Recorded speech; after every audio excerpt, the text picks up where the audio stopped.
In May 2016, when West Ham were making their final preparations before completing their move to the London Stadium, co-owner David Sullivan addressed the thorny issue of leaving Upton Park.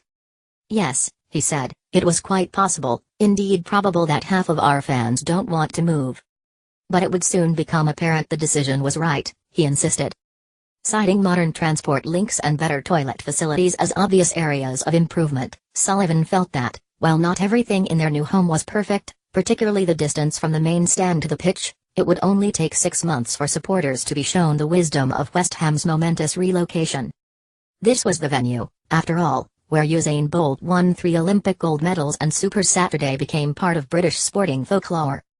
The transition is taking longer than Sullivan thought. West Ham are almost a season and a half into their settling-in period, and it is fair to say no one is entirely happy. Rented offices and shuttle buses to the stadium. Partway through their debut campaign at the London Stadium, manager Slaven Bilic identified a problem. While the pitch size is a Premier League standard 105 meters by 68 meters, Bilic felt the green color that surrounds it disorientated the players and made them feel the arena was bigger than it actually was. Was it possible to have a different color, he asked. West Ham were willing to pay the $250,000 estimated cost, and they suggested claret, which would at least give the space, which is needed for athletics events but an oddity in a football stadium, a homely look. The answer from the organization that runs the stadium, E20, came back that it was not possible. West Ham could have navy blue, which was in keeping with the London Olympic venue, but nothing else. They decided to keep things as they were. It is just one of the inherent frustrations West Ham, as tenants, have with the stadium. Last summer, after Pablo Zabala completed his move from Manchester City, the normal welcoming pictures were done from the London Eye. With the stadium in a state of transition as it was being prepared to host the World Athletics Championships, West Ham decided not to ask if they could hold the photo shoot there as they did not feel comfortable with the likely result. Staff members using West Ham Stadium office could not park in the normal car park and were offered the use of shuttle buses to get them from the alternative parking area. When 50,000 spirals to 11.8 meters. On 1st of December, London Mayor Sadiq Khan announced he had taken control of the stadium following publication of a review that was hugely critical of previous administrations. The review calculated that the stadium will lose 24 meters during the 2017-18 season. This deficit is largely due to a business plan that has proved to be wholly inadequate. Turning the stadium into a football venue after the Olympics cost 323 meters rather than the projected 190 meters, which the review regarded as unrealistic. In their own early bid to take over the running of the venue, Tottenham Hotspur said it would cost around 320 meters to knock the Olympic Stadium down and build a football-specific one on the same site.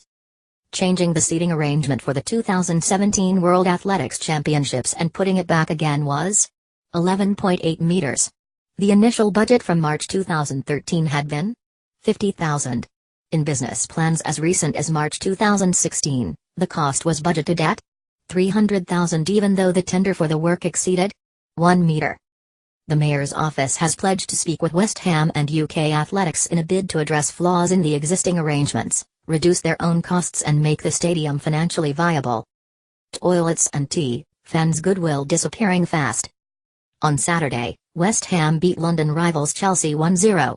Along with a similar success against Tottenham in May, it was one of the few high spots since the club moved out of Upton Park.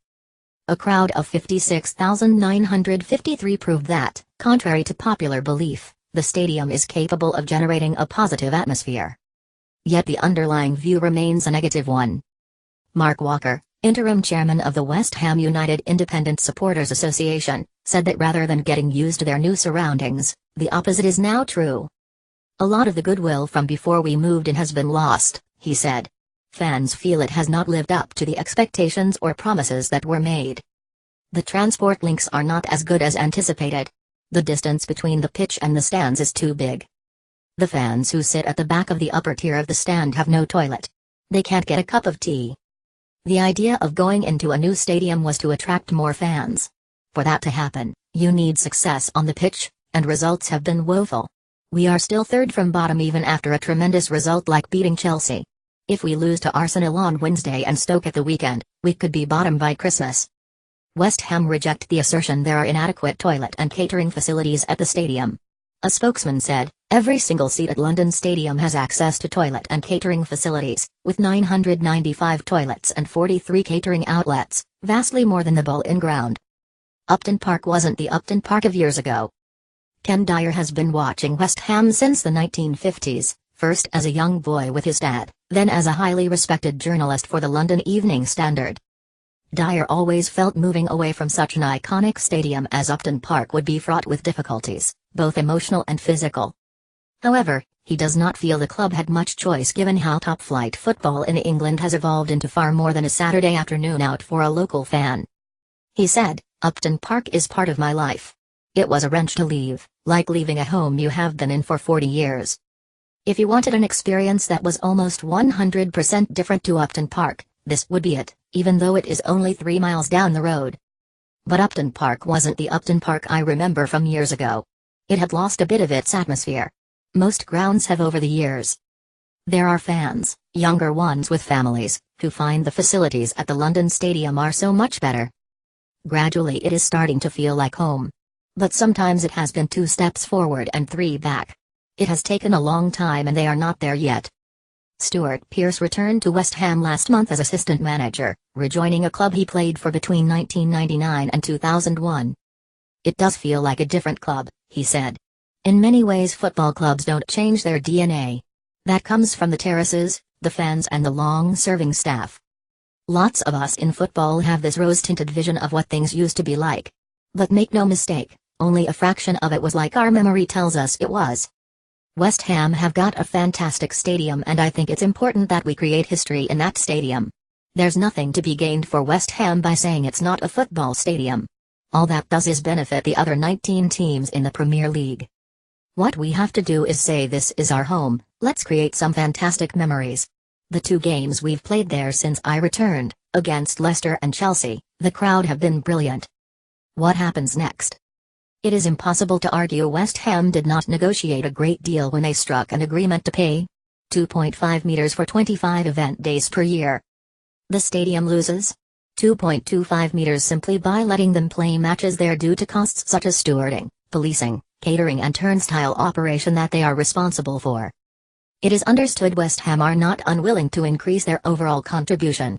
However, as with any negotiation, they will only hand over more cash if it results in them getting greater flexibility in their use of the stadium and an ability to manipulate it into a venue that serves their purposes to a far greater degree than it does at the moment.